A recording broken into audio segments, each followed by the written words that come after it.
Je suis allé voir Spider-Man Brand New Day et...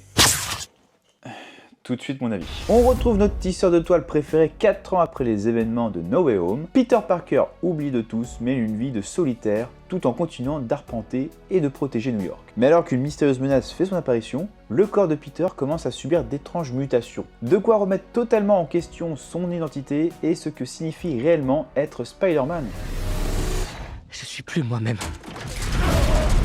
Le film apporte un vrai vent de fraîcheur, plus humain, porté par la réalisation soignée de Dustin Daniel Cretton, qui a déjà réalisé Shang-Chi et Wonder Man. En tout cas, le réalisateur nous offre enfin des scènes de voltige incroyables dans New York, enfin, en Écosse. La mise en scène est particulièrement soignée, notamment grâce à certains plans filmés à travers le masque, ce qui offre un point de vue inédit. Et franchement, ça fait du bien. Côté casting, Tom Holland est plus convaincant que jamais, il incarne un Peter Parker plus mature, mais aussi rongé par la dépression et la solitude. Mais ce qui m'a le plus marqué, c'est l'alchimie qu'il a eue avec l'acteur Jon Bernthal, alias le Punisher. Il marque clairement les esprits et apporte une facette étonnamment attachante au personnage. Bon, pour ceux qui ont découvert le Punisher dans le film, à la base, le mec c'est ça.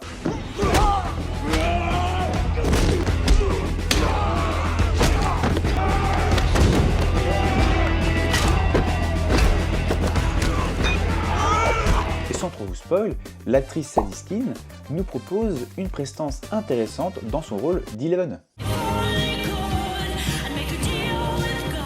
Alors évidemment que le film n'est pas parfait, il souffre de la dépendance du MCU avec son cahier des charges hyper strict pour nous amener petit à petit à Avengers Doomsday. Côté effets spéciaux, j'ai vu quand même pas mal de commentaires négatifs en disant que les effets spéciaux étaient un peu décevants. Mais il faut savoir que le film a eu une production de moins d'1 an. Le tournage a été lancé début août 2025 et a terminé début décembre 2025, dont une semaine d'arrêt suite à un trauma crânien de Tom Holland. Tout ça pour nous donner des scènes de voltige assez réalistes, avec énormément de cascades à l'extérieur. Les pauvres en post-production, ça a dû être très short. À noter qu'il y a un sacré taf qui se passe après le tournage. Franchement, je trouve que le résultat visuel n'est pas si catastrophique que ça. Darren?